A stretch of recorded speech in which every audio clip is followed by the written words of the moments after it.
స్వర, ఇంద్ర ఇంటికి వస్తారు. ఇంటికి రాగానే బయటన ఉన్న కైలా బాబీలను చూసి ఒక్కసారిగా షాక్ అయిపోతుంది. ఇక కైలా బాబీ దగ్గరకు వెళ్ళి ఏమైంది అని చెప్పి అడుగుతుంది. దాంతో అక్కడ ఉన్న కైలా అయితే జరిగిందంతా చెప్తుంది. ఆ సుభద్ర చేసిన పని చెప్పి తనైతే మొత్తం అంతా కూడా చెప్పి వాళ్ళిద్దరూ ఏడుస్తారు. దాంతో అక్కడ ఉన్న స్వర, ఇంద్ర వాళ్ళిద్దరూ కూడా వెంటనే ఇంట్లోపలికి వెళ్తారు.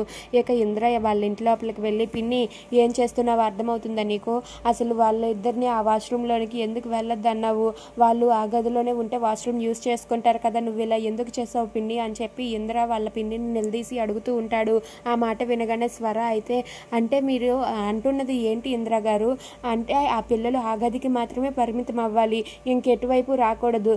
అంటే మీరు ఎందుకు ఇలా ఆలోచిస్తున్నారు ఇంద్ర గారు అని చెప్పి అంటూ ఉంటుంది. ఆ మాట వినగానే అక్కడ ఉన్న ఇంద్ర అయితే, అయ్యో స్వర గారు, మీరు అపార్థం చేసుకుంటున్నారు. నేను అంటున్నది మీరు అనుకుంటున్నది వేరు అని చెప్పి అంటూ ఉంటాడు. దాంతో అక్కడ ఉన్న స్వర అయితే, ఇక చాలు ఆపేయండి అంటూ రెండు చేతులు ఎత్తి దండం పెట్టి, దయచేసి మమ్మల్ని వదిలేయండి అంటూ స్వర అయితే ఏడ్చుకుంటూ అక్కడి నుండి కైలా బాబీని తీసుకుని వెళ్ళిపోతుంది. అది చూసి అక్కడ ఉన్న సన్నీ అయితే చాలా బాధపడుతూ ఉంటాడు. ఇక ఇంద్ర అయితే, అయ్యో స్వర గారు అపార్థం చేసుకుంటున్నారే అని చెప్పి అంటూ ఉంటాడు. ఇక స్వర గారు అని చెప్పి ఎంత పిలిచినా సరే వినకుండా స్వర చాలా కోపంతో రెండు చేతులు ఎత్తి దండం పెట్టి కైలా బాబీని తీసుకొని అక్కడి నుండి అయితే వెళ్ళిపోతూ ఉంటుంది.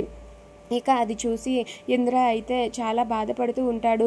ఇక అక్కడ ఉన్న సుభద్ర అయితే, మాకు కావాల్సింది కూడా ఇదే, ఇలాంటి చిచ్చులు ఇంకా ఎన్నో పెడతాను, చూస్తూ ఉండు ఇంద్ర అని చెప్పి తన మనసులో అనుకుంటుంది సుభద్ర. ఇక స్వర అయితే చాలా బాధపడుతూ ఏడుస్తూ అక్కడి నుండి వెళ్ళిపోతుంది. అది చూసి సన్నీ బాధపడతాడు. Please subscribe our channel.